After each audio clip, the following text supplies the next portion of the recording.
పంచాయతీరాజ్ శాఖ వ్యవస్థ గురించి ఫైల్స్ చదువుతా ఉంటే ఒకటే అనిపించింది. శుభ్రంగా చిన్నప్పుడు డిగ్రీ పోస్ట్ గ్రాడ్యుయేషన్ చేసి చదివే తప్పు ఉండేది కాదు అనుకున్నాం. అన్ని ఫైల్స్ చదువుతున్నాను రోజుకి. ఎప్పుడు నేను అకౌంట్స్ చూడాలి, నా పర్సనల్ అకౌంట్స్, మీ పబ్లిక్ అకౌంట్స్ కోసం నేను చూస్తూ ఉన్నాను. మీకు రోడ్లు కానీ మాకు కొద్దిగా సమయం ఇవ్వండి. మీకు సింపుల్గా చెప్తున్నాను, మనకి 54 పంచాయతీలు కదా, మనకి 53 మన పిఠాపురంలోనే 54 పంచాయతీలు. 54 పంచాయతీలకి ఈ రోజున సమస్య నిధులు లేవు. మనకి నిన్న రివ్యూ చేస్తూ ఉంటే కాకినాడలో క్రయ విక్రయాలు, భూముల అమ్మకాలు, క్రయం విక్రయాలు ఉంటే మనం స్టాంప్ డ్యూటీ కడతాం. ఒక ఉదాహరణకు 1000 రూపాయలు స్టాంప్ డ్యూటీ కడితే దానికి కనీసం 2% దాంట్లో డబ్బులు మనకు రావాలి, పంచాయతీలకి రావాలి. పంచాయతీలకి డబ్బులు మన స్టేట్కి వెళ్తున్నాయి కానీ అక్కడి నుంచి రావట్లా. అందుకే పంచాయతీలో నిధులు, మనకి కుళాయిలకి ఏదైనా కావాలన్నా నిధులు లేవు. ఏ మూల చూసినా నిధుల్ని అడ్డగోలుగా దారి మళ్లించేశారు. ఋషికొండ అనే ఒక ప్యాలెస్ కట్టడానికి 600 కోట్ల రూపాయలు వెచ్చించారు. ఎవరుంటారు అక్కడ? గెస్ట్ హౌస్ అంటారు, టూరిజం శాఖ గెస్ట్ హౌస్ అంటారు. సరే, సంతోషం, అది మీ సొంత ఇల్లు కాదని మీ ఆర్గ్యుమెంట్ కూడా నేను ఒప్పుకుంటున్నా. ఆ ఖర్చు అవసరమా?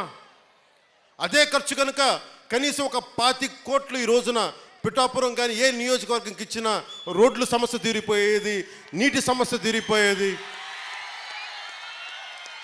డబ్బుని ఎలా ఖర్చు పెడతాం? మీ ఇష్టారాజ్యంగా ఖర్చు పెట్టేస్తారా డబ్బు?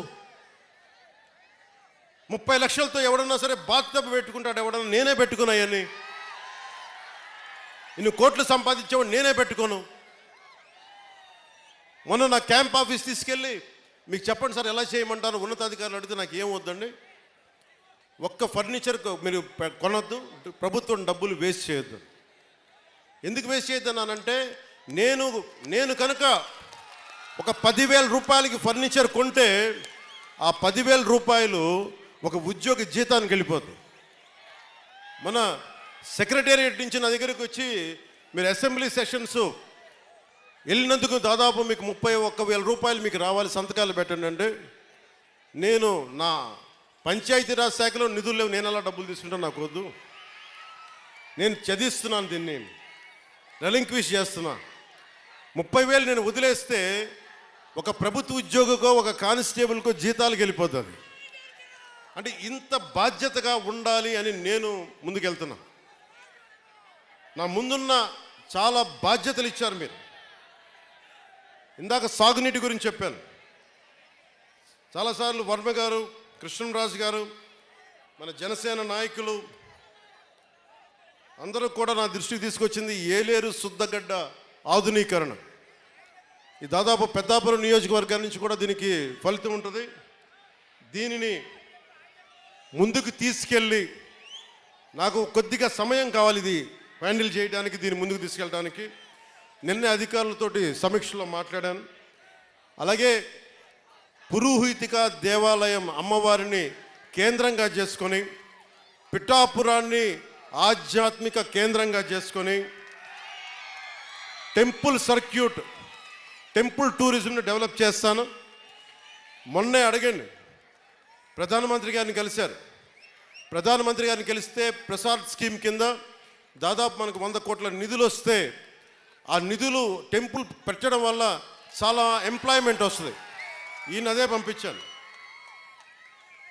ఈయన అడిగారు, ఉదయ్ నన్ను ఏం చెప్పంటారు, ప్రధానమంత్రి గారు రమ్మన్నారు, కలుస్తున్నారు, మేము అడిగితే ఒకటే చెప్పారు, 140 కోట్ల ప్రజల బాధ్యతల్ని, బరువుని, కష్టాల్ని మోసే ప్రధానమంత్రి గారికి మనం బలం అవ్వాలి కానీ బరువు అవ్వకూడదు.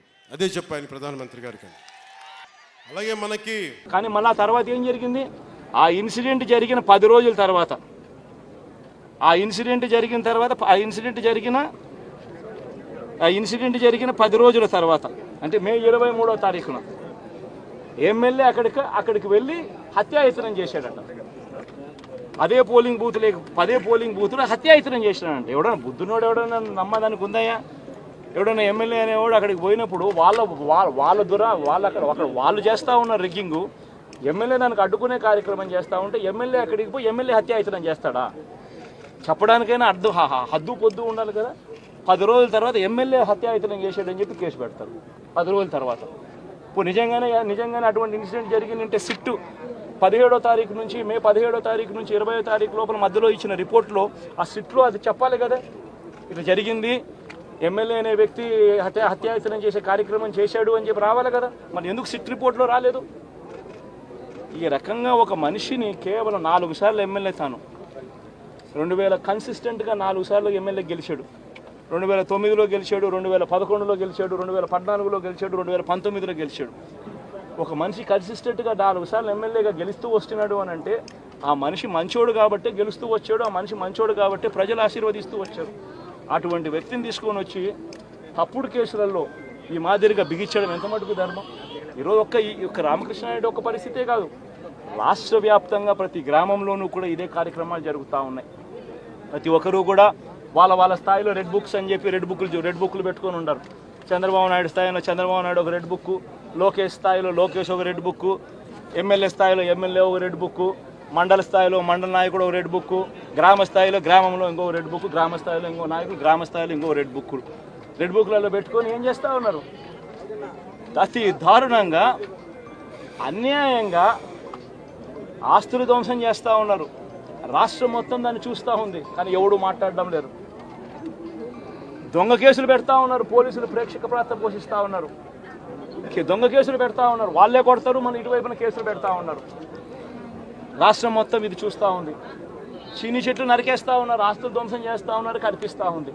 ఎమ్మెల్యేలు ఏకంగా జేసీబీల మీద పొక్లేన్ల మీద ఎమ్మెల్యేలు స్వయంగా తిష్టేసి ఏకంగా పోయి బిల్డింగులు పగలగొట్టే కార్యక్రమాలు చేస్తూ ఉన్నారు. ఇంతటి దారుణంగా నిజంగా చేస్తూ ఉన్నారు అని అంటే ఎల్లకాలం ప్రభుత్వం మీది కాదు, ఎల్లకాలం రోజులు మీయే ఉండవు చంద్రబాబు, అది గుర్తుపెట్టుకో. మీ పాపాలు పండుతూ ఉన్నాయి వేగంగా. ప్రజలు దీన్ని క్షమించని పరిస్థితుల్లోకి వస్తారు. ఖచ్చితంగా మీకు బుద్ధి చెప్పే పరిస్థితులు రోజులు కూడా ఉంటాయి. శాతనైతే మంచి చేయండి, మంచి చేసి ప్రజల మనసులు గెలుచుకుని ఓట్లు ప్రజల మనసుల్లో స్థిరస్థాయిగా నిలబడే కార్యక్రమం చేయండి. కానీ తప్పుడు రాజకీయాలు ఈ మాదిరిగా నువ్వు ఒక్కనివే చేస్తావు అనుకుంటా ఉన్నావు. ఇదే మాదిరిగా కొనసాగితే రాష్ట్రంలో ఒక తప్పుడు సాంప్రదాయానికి నువ్వు నాంది పలుకుతా ఉన్నావు. నువ్వు వేసే ఈ బీజం, నువ్వు వేసే ఈ తప్పుడు సాంప్రదాయం, రేపొద్దున నువ్వు వేసే ఈ బీజం చెట్టు అవుతుంది. రేపొద్దున నువ్వు ఏదైతే ఇత్తుతావో అదే పండుతుంది. రేపొద్దున మళ్ళీ మీ గ్రామాలలో మీ కార్యకర్తలకు ఇదే పరిస్థితిని ఇదే మాదిరిగానే మళ్ళీ జరిగే కార్యక్రమాలు కూడా జరుగుతాయి. అటువంటి తప్పుడు సాంప్రదాయాలు దయచేసి ఇప్పటికన్నా ఆపండి. నాయకులుగా ఉన్న మనలాంటి వాళ్ళం ఇలాంటివి ప్రోత్సహించకూడదు. ఇలాంటివి ఎవరు తప్పు చేసినా తప్పు అని చెప్పే కార్యక్రమం నాయకులుగా మనం చెయ్యాలి. కానీ దగ్గరుండి ఈ మాదిరిగా ప్రోత్సహించడం అతి దుర్మార్గమైన కార్యక్రమం. దయచేసి దీనికి ఫుల్ స్టాప్ పెట్టే కార్యక్రమం ఖచ్చితంగా చెయ్యండి చంద్రబాబు అని చెప్పి సందర్భంగా మరొక్కసారి చంద్రబాబును ఈసారి హెచ్చరిస్తున్నామని కూడా చెప్తా ఉన్నాం. ఈసారి కోరడం లేదు, హెచ్చరిస్తున్నామని కూడా చెప్తా ఉన్నాం. ఇదే మాదిరిగా జరుగుతూ పోతూ ఉంటే మాత్రం ఎవరైనా కూడా ఊరుకునే కార్యక్రమం జరగదు. రియాక్షన్ అనేది ఖచ్చితంగా ఉంటుందని కూడా చంద్రబాబు నాయుడు సందర్భంగా గట్టిగా